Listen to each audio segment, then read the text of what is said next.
few news stories that caught my attention. So, Waymo, I didn't know this. I mean, I knew that the Teslas were greatly degraded in their sensors. Originally, they had a lot of different sensors, and Elon Musk cheapened them quite a bit, which is perhaps why they often get confused and misunderstand what they're seeing. But Waymos apparently have a lot of technology, which I didn't know about.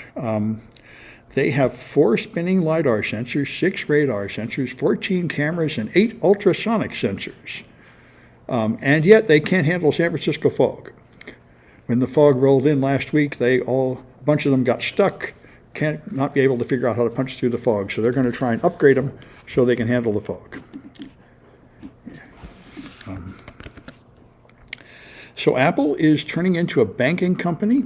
This is probably a very wise move. The demand for smartphones is not growing anymore, and that's been their bread and butter.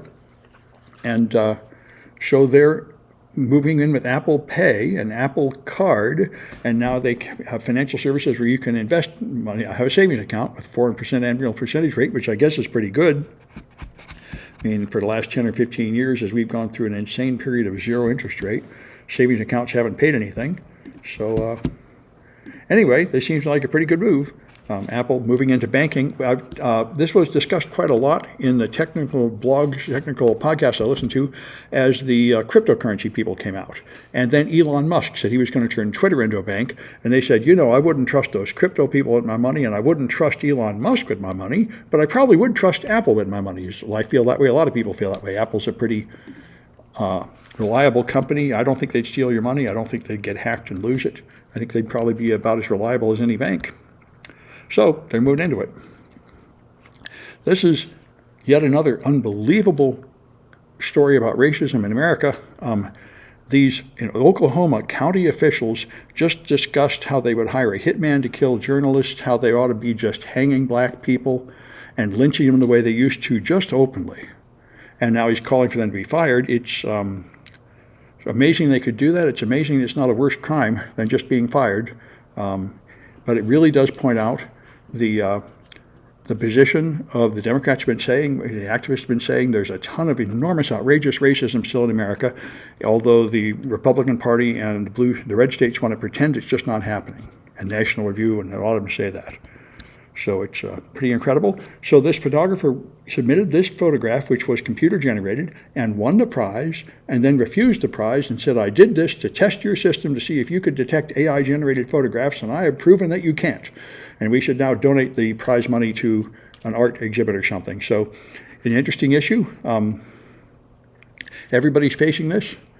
In my 125 class, my grader is suspecting that some of the essays written by students have been generated by AI. And I said, well, I'm not sure if that's good or bad. If they find a tool and it works, if you were at work and your boss wanted you to write something, I think using an AI to help write it is not necessarily bad. The only problem is the AI is sometimes wrong. You should be careful and audit it or something. But I think we're all going to be using AI to help us do everything within a few months. And certainly in a business sense, you just want to get the job done using whatever tools are best for the job.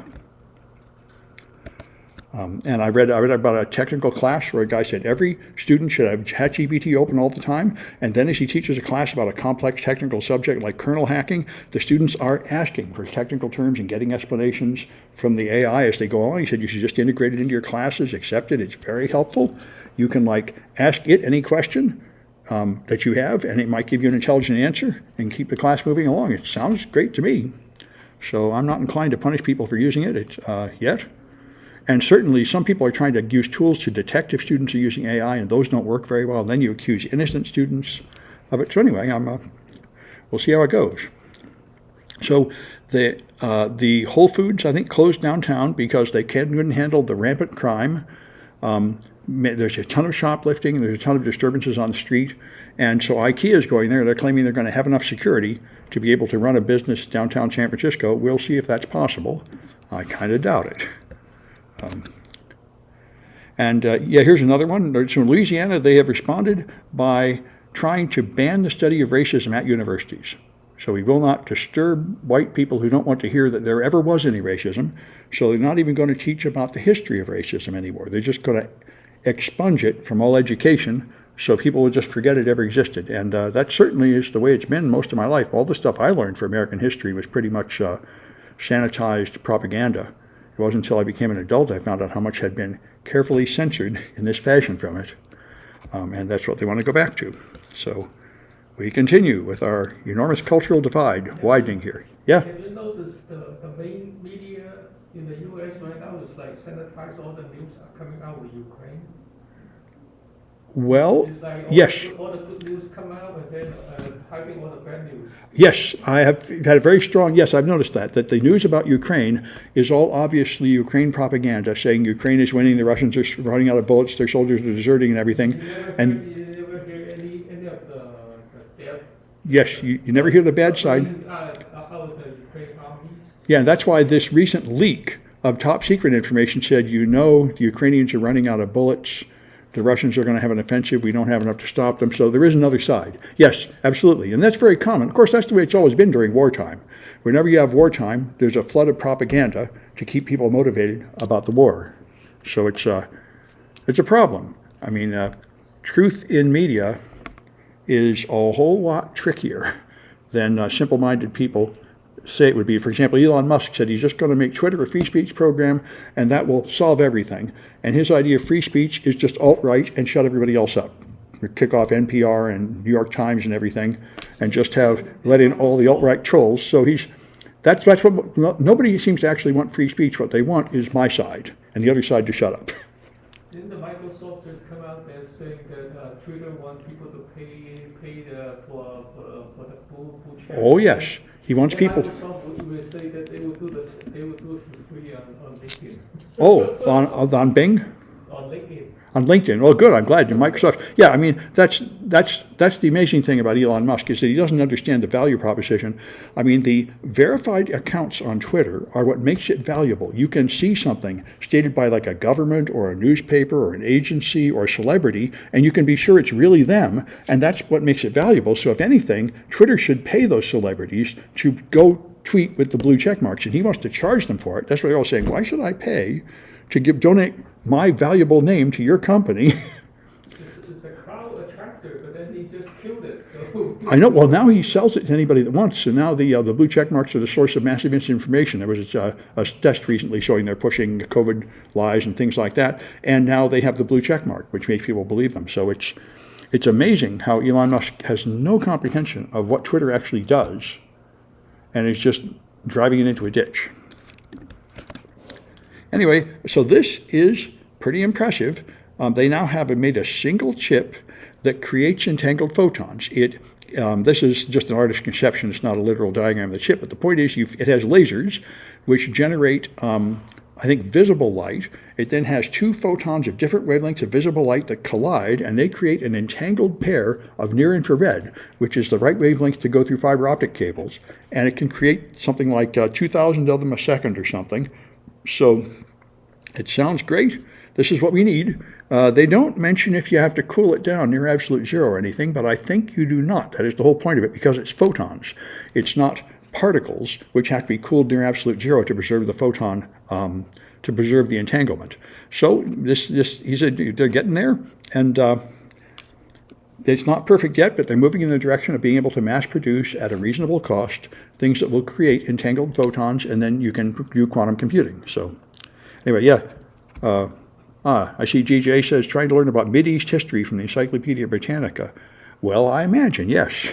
Certainly 50 or 100 years ago, I'm sure you would hear nothing but boosterism about the British Empire in the British news sources.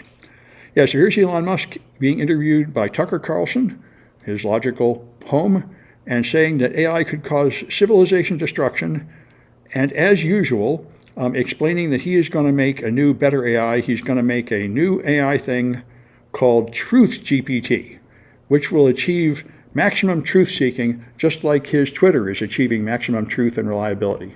So he is rarely connected to reality and always seems to dwell in the illusion that he is a Superman accomplishing these great things, and the fact that none of it's happening doesn't seem to matter.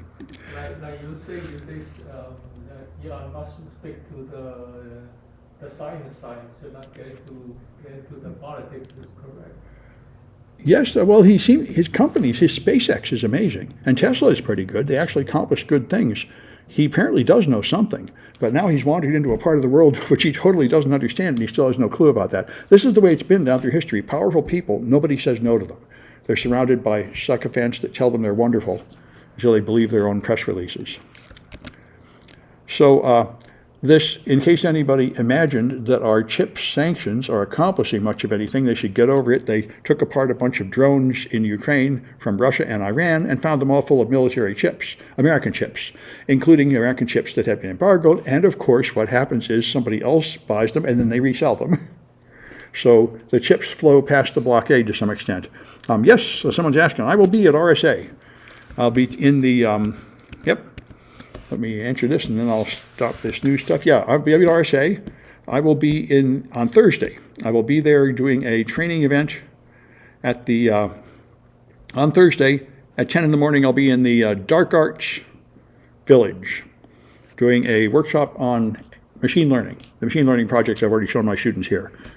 So I'll put a little more details there. And you should all go to RSA and get extra credit for it. There's free College Day Thursday. You can sign up here. And you should go to B-Sides, which I think is probably more valuable for technical people than RSA. So these are good things coming up. You should go to them. They're worth extra credit. Let me stop this.